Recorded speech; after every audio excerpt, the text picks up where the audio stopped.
Ya Bueno, anda con pues su alergia al 505, maestra. sí, muy buenos días. Entonces, iniciamos con el tema referente al modo cardiovascular con la fisiopatología de los mecanismos cardiovasculares.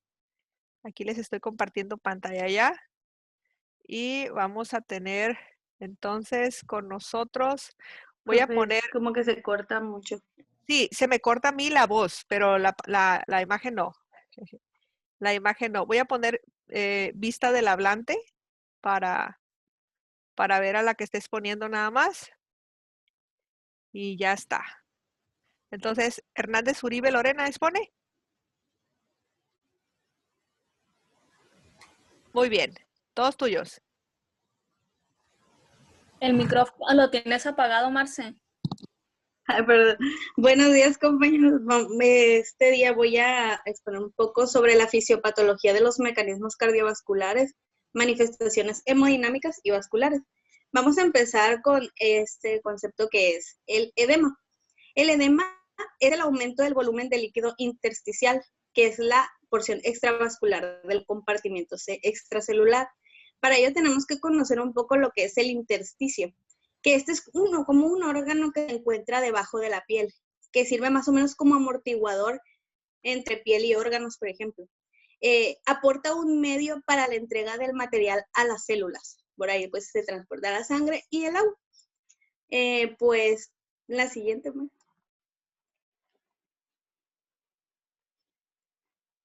Hablando un poco de la fisiopatología, pues si nos concentramos un poco más en la imagen vamos a entender.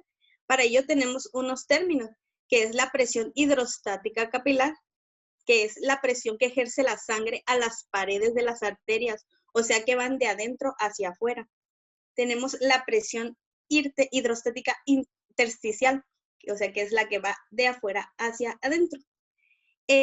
Aquí dice que es la entrada o salida de los líquidos de los vasos del intersticio que está gobernada por la ley de Sterling. La ley de Sterling es una ley que va en la propiedad del corazón de contraerse de forma proporcional a su llenado. O sea que aquí hay un trabajo de actividad constante y tiene que haber un equilibrio. Aquí como están las flechitas, hay una presión hidrostática que va afuera, y la presión intersticial, hidrostática capilar, va hacia afuera y hacia adentro. Bueno, más o menos así, un poquito confundido con eso. Lo que pasa aquí es que va a salir sangre y va a entrar agua. Y es una actividad que se realiza constantemente. Entonces, ¿qué pasa cuando hay un poco más de líquido dentro de aquellos, por así decirlo, órganos y tejidos? Que pues el líquido va a aumentar y es cuando ocurre esta hinchazón, por ejemplo, que ven en la imagen anterior que vimos, de que se ve claramente pues hinchado, como dicen, o inflamado. Esto suele ocurrir mucho en el embarazo, también se da cuando hay insuficiencia cardíaca, por ejemplo. ¿Sí? Vamos con otro término que es la hiperemia. Esta es la entrada o salida de, perdón, en la que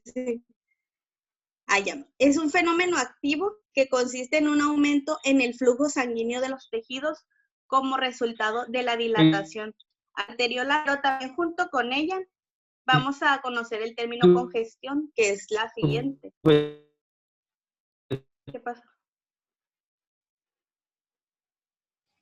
Como que quiere hablar La la profe, congestión. pero se le traba el audio. Pero sí me escuchan. Sí, Pues el sí, Ricardo está queriendo interrumpir. Ok, la congestión, que es un proceso pasivo conocido también como hiperemia pasiva y resulta de la acumulación de la sangre en los capilares debido a un flujo lento en el lecho venoso. Estas dos, hiperemia y congestión, lo podemos relacionar como igual, pero con distintos mecanismos. Igual aquí ven el trabajo de ellos en las diapositivas. En la hiperemia se realiza por una vasodilatación arteriolar. Entonces, esta vasodilatación quiere decir que crece. Entonces, la sangre va, como en la segunda imagen que ven allí, es un aumento de flujo en los tejidos por dilatación arteriolar, como dijimos. Hay una reducción del flujo de salida en el tejido. Y la congestión, pues es un proceso pasivo, como ya dijeron, que se debe a una disminución del drenaje venoso. El tejido se vuelve como rojo, azul o mate. Aquí hay una cianosis. Pues. Hay una acumulación de hemoglobina desoxigenada. Entonces, en la congestión podemos ver que hay sistémica como en la insuficiencia cardíaca y una local como en las obstrucciones de una vena.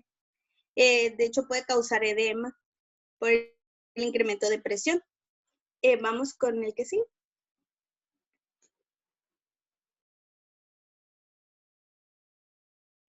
Bueno, seguimos con la hemorragia, que es una extravasación, o sea, una anomalía que afecta a los conductos y vasos de nuestro cuerpo, de sangre desde los vasos en el espacio extravascular. La rotura de las grandes arterias o venas producen una hemorragia grave y casi siempre se debe a una lesión vascular, incluyendo traumatismo, arteriosclerosis o erosiones inflamatorias o neoplásicas de la pared de un vaso. En la arteriosclerosis, por ejemplo, hay una acumulación de grasa, colesterol u otras sustancias en las paredes de las arterias. Cuando el sangrado es importante, implica una pérdida del volumen de sangre que se aproxima al 70%, suele ocurrir un choque hipovolémico, que es una afección en la que el porcentaje de líquido de la sangre o el plasma es muy bajo. Entonces, la gravedad de una hemorragia depende de la velocidad con la que se pierde la sangre, el volumen de sangre perdido y pues la edad de la persona. Y aquí en la imagen vemos que hay tipos de hemorragias, como la arterial, que es esa que hay una salida intermitente de sangre, que es como rojo brillante. Y las venosas, que es una salida continua de sangre rojo oscuro, y la capilar, que la mayoría hemos tenido una de ellas, que es una salida de sangre en poca cantidad. La siguiente muestra. La hemorragia interna es la ruptura de algún vaso sanguíneo en el interior del cuerpo. No se ve a simple vista. Por eso hay signos y síntomas que podemos sentir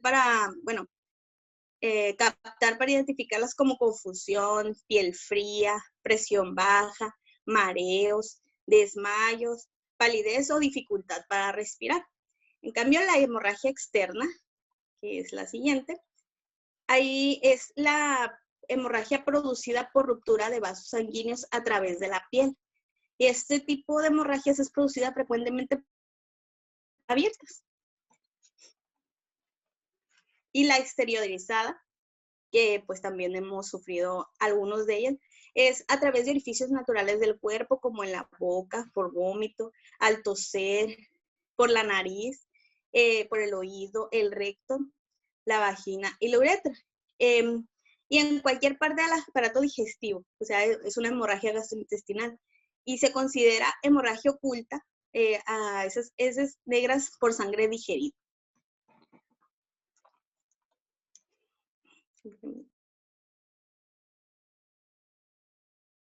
La hipoxia es un estado de deficiencia de oxígeno en la sangre y células y tejidos del organismo con compromiso de la función de los mismos. Esta deficiencia de oxígeno puede ser debida a muchas causas, como el tabaquismo, la inhalación de gases o la exposición a grandes alturas o en mano en montaña, como le dicen. Hay unos signos y síntomas como la cianosis, dificultad para respirar, taquicardia e inconsciencia. Es una oxigenación inadecuada de la sangre en los pulmones por causas extrínsecas, por enfermedades pulmonares, transporte inadecuado de oxígeno a los tejidos por la sangre, capacidad inadecuada de los tejidos de utilizar oxígeno, y la causa clásica de imposibilidad de utilización de oxígeno por los tejidos es la intoxicación por cianuro, en el que el cianuro bloquea la acción de la enzima citrocromo oxidosa hasta tal punto que los tejidos simplemente no pueden utilizar el oxígeno, aun cuando el dióxido de carbono, aun cuando se disponga de mucho. La hipercamia. Esta es un exceso de dióxido de carbono en los líquidos corporales.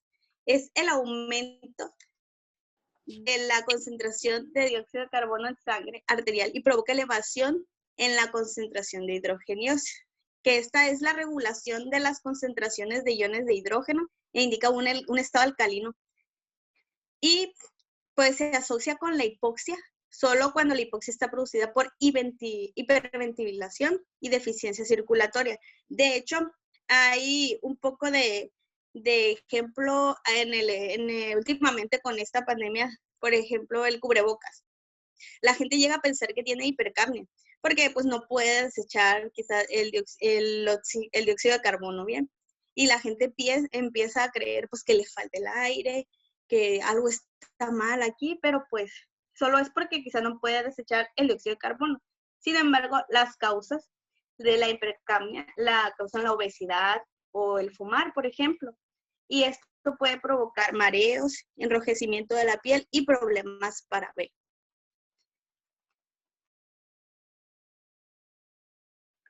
Porque la siguiente diapositiva es repetida.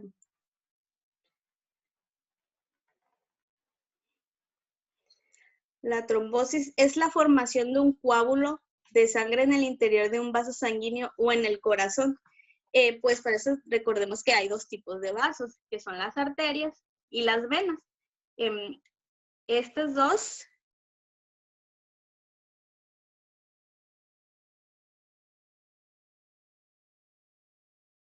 ¿Se le congeló o se me congeló a mí nada más?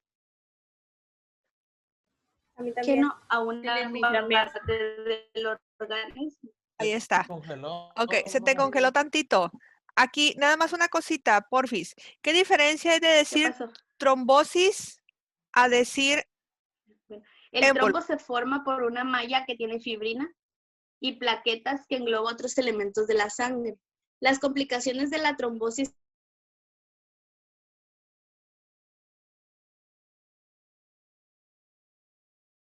Se trabó. Sí, tranquilos. es por Aquí la circulación.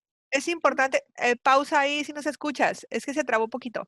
¿Qué diferencia hay de decir trombosis o embolia? ¿Qué diferencia hay de un émbolo a un trombo? Maestra, ¿puedo participar yo? No, dele chance a ella, es un momento. Ah, bueno. Ella dijo que ella quería y aquí la vamos a ayudar. Sí, tranquilos, Ah. tranquilos. Pues las dos son obstrucciones. Sí. Pero pues el émbolo es como una obstrucción puede ser de aire, grasa, por ejemplo. Y pues la embolia puede provocar daños a nivel cerebral. Y la trombosis, pues va a nivel pues del corazón. Ok, pausa ahí. A ver, ¿quién dijo que te iba a ayudar? A ver si es cierto. ¿Puedo ayudarme? Alguien había dicho ahorita que quería. Yo, maestra. A ver. El émbolo es aquel que viaja por el cuerpo, maestra, ya sea formado por sangre o por grasa. Y la trombosis es una formación de un coágulo de sangre, que es solamente de sangre, pues. Ok, a ver la otra voluntaria que dijo ahí. El segundo yo. Pues, que la trombosis es la presencia de un coágulo en la sangre, que dice que permanece detenido en un sitio, puede ser en una vena o arteria. Y la embolia es el trombo en sí que se moviliza y circula por otra parte del organismo, que se puede mover. Ok, continuamos con tu compañera y ahorita vamos a hacer una serie de conclusiones. Continuamos. La compañera que está exponiendo, por favor. Pues como dijeron, el coágulo es el que obstruye el flujo de la sangre y pues para eso vamos a hablar del embolia, el que sí, que es una obstrucción de una vena o una arteria producida a diferencia pues por un émbolo, que eso puede ser un coágulo sanguíneo, burbuja de aire, gota de grasa, cúmulo de bacterias, células tumorales arrastrado por la sangre. Pues el émbolo es una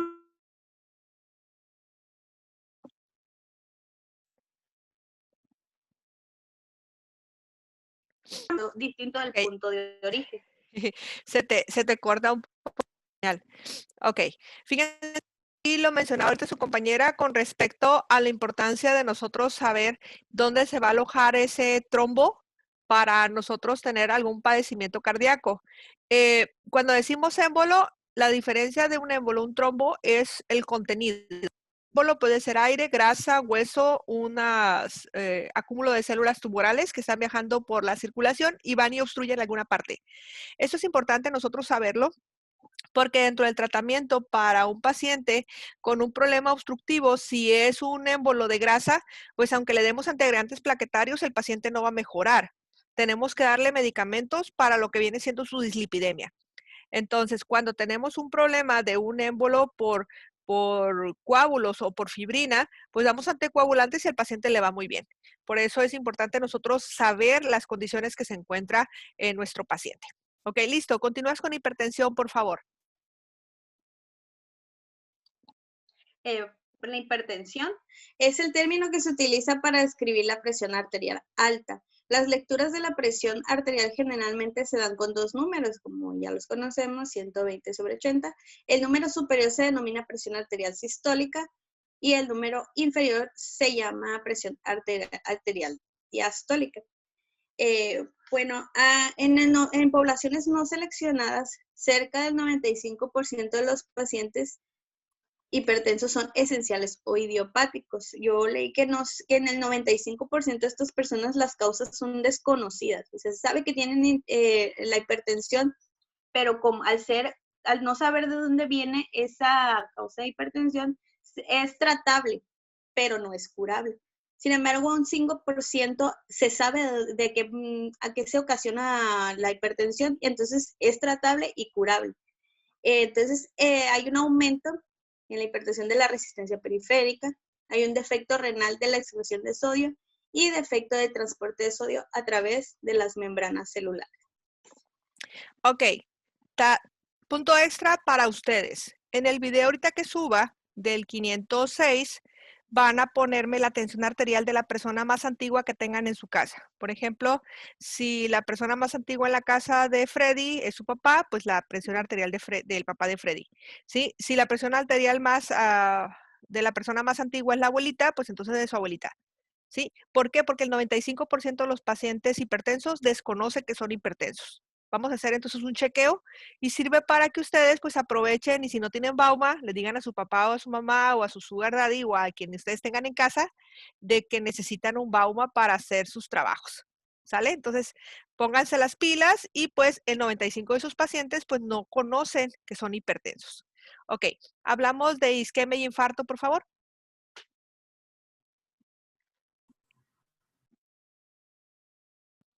Sí, la isquemia es una disminución del flujo a una parte del cuerpo, consecuencia de una obstrucción arterial. Y el infarto es una zona de necrosis isquémica producida por la oclusión del aporte arterial o del drenaje venoso en un tejido determinado. Aquí lo que pues, se puede resaltar es que la isquemia es por una obstrucción y en el infarto va a haber una necrosis. Como en la imagen que viene más abajito, ahí se ve cómo se presenta una necrosis.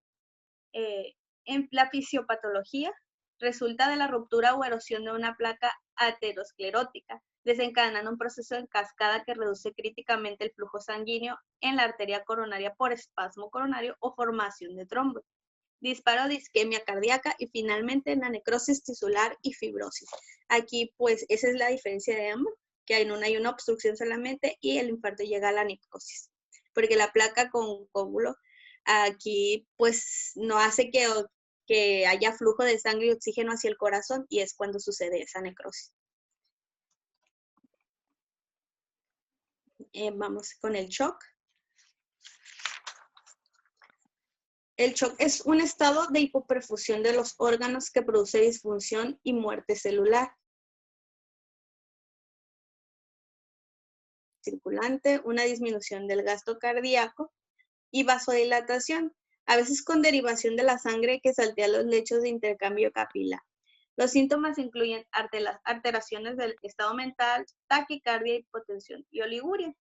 Pues abajito se va a presentar, bueno, después de la fisiopatología, que hay unos tipos de shock, que es el shock hipovolémico, el obstructivo y el cardiógeno, y el distributivo, que ese tiene el neurogénico, el anafiláctico y el séptico. La fisiopatología es el principal problema. El principal problema en el shock es la reducción de la perfusión de los tejidos vitales. Al disminuir la perfusión, el oxígeno transportado a las células es inadecuado para el metabolismo aeróbico. Y las células pasan un metabolismo aeróbico con aumento de la producción de dióxido de carbono y de los niveles sanguíneos del ácido láctico. La función celular disminuye y si el shock persiste se produce un daño celular irreversible y con ello la muerte celular.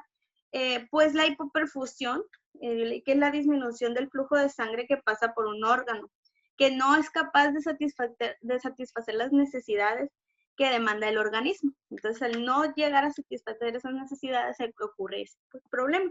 La perfusión es el paso de un fluido a través del sistema circulatorio a un órgano o tejido. Entonces, si no se encuentra esa perfusión y esa hipoperfusión, entonces no va a satisfacerse la necesidad y es cuando produce el shock. Pues esto sería toda mi parte, maestra, si hay una Tranquila, pregunta. tranquila, muy bien. Ahorita te vamos a preguntar mucho. Lo que sí, vamos a aprovechar esta imagen con los tipos de shock para que ustedes vean cómo, por ejemplo, en el shock séptico, cuando hablamos del shock séptico hiperdinámico, es el único que tiene elevación, en este caso, del gasto cardíaco. Entonces, ese es un valor muy importante para nosotros poder estar visualizando en qué nos vamos a enfatizar con nuestros pacientes. ¿Ok?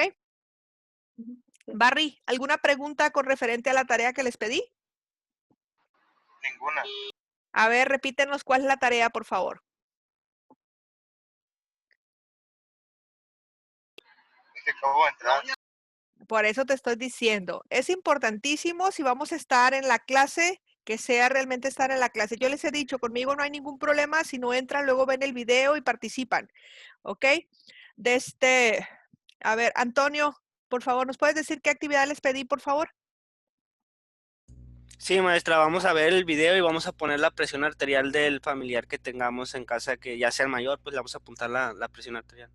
Así es. Eso es una actividad muy importante para verificar en las personas que nosotros queremos y tenemos cerca de nosotros sus cifras tensionales adecuadas. Si detectamos alguna alteración, pues es importante darle seguimiento. Todos los padecimientos cardíacos, voy a compartirles un poquito ahorita la pantalla con referente al tema que veíamos con el grupo 3 el día de ayer, que les digo, por eso es importante verlo todos los videos, es cuando estoy hablando yo de un problema de cardiopatía isquémica, insuficiencia coronaria, como decían ahorita en los casos de shock, el factor de riesgo que está desencadenando que yo tenga estos problemas tiene que ver con la edad. Cualquier persona mayor de 40 años, la carga genética, obesidad, el tabaquismo y la dilipidemia son factores que yo tengo que tener presentes en mi paciente porque algunos son modificables y otros no. Si mi paciente es diabético y si es hipertenso, tiene mayor probabilidad de tener un problema de insuficiencia cardíaca o de cardiopatía isquémica. En el caso de la mujer, aumenta el riesgo de padecer ese tipo de enfermedades cuando inicia lo que viene siendo la ausencia de la menstruación en la menopausia. Entonces, el factor de riesgo muy importante para tener alteraciones cardíacas, sexo femenino, inactividad física y mala alimentación. Entonces, hay que trabajar con los pacientes que tenemos en casa para poder nosotros ayudarlos. Y lo primero es medir sus signos vitales. Entonces, aprovechemos y midamos, por favor, la frecuencia cardíaca. No las inventen, por favor. No tiene caso que ustedes inventen una frecuencia cardíaca y una tensión arterial. Pongamos realmente lo que encontramos, porque eso puede representar a nosotros hacer un diagnóstico temprano y evitar un daño mayor en las personas que tenemos cerca. ¿Alguien tiene alguna duda de este tema? Por favor, de los mecanismos cardiovasculares, es el momento perfecto para poder comentarlo. O alguien si quiere hacer alguna aportación.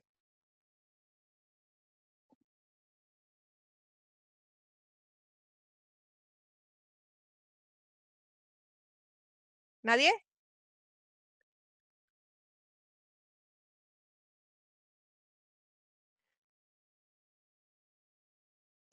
Pues yo perdón, Cari.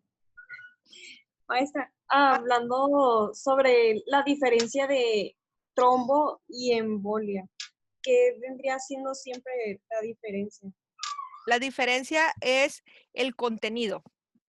El émbolo puede ser de tejido fibroso con plaquetas, pero también puede ser de grasa, células tumorales, de hueso y todo lo que vaya dentro del calibre de la arteria o de la vena que la ocluye. Y el trombo es un émbolo solamente de contenido de células, en este caso sanguíneas. Eso es, vuelvo a repetir, la importancia aquí radica en el manejo que le voy a dar a mi paciente, porque si le doy tratamiento pensando yo en un problema de coagulación, voy a dar antiagregantes plaquetarios, pero si el émbolo es de grasa, pues no le va a servir de nada al paciente. Por eso la importancia de saber qué es lo que contiene. Cuando nosotros aplicamos medicamentos y se nos va un bolo de aire, pues eso puede ser suficiente para que ocluya el paso del flujo sanguíneo. Entonces, por eso la importancia de vigilar periféricas de nuestros pacientes y utilizar las vías parenterales exclusivamente a nivel hospitalario.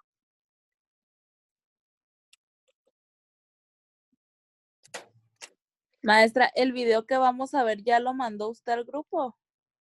Sí, ya los compartí, pero ahorita voy a compartirles y voy a volver a compartirles los enlaces de los otros grupos para que ustedes los vean. Y es de las actividades de esta semana.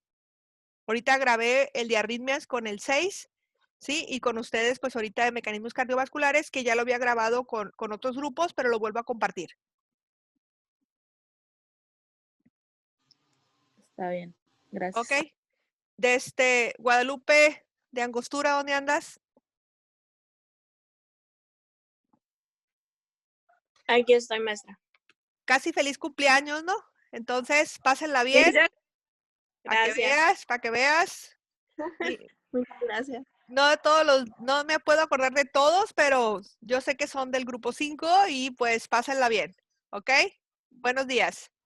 Buenos días, gracias. Buenos días, maestra. Gracias. Adiós. Luis Fernando, ¿preguntas? ¿Te quedaste muy callados ahora? Ok. Ando malón, maestra. Pues hay que cuidarse porque luego tenemos problemas en estas fechas tan bonitas que nos enfermamos. Cuídense mucho, Sí, maestra. bendiciones. Gracias, igual. Adiós.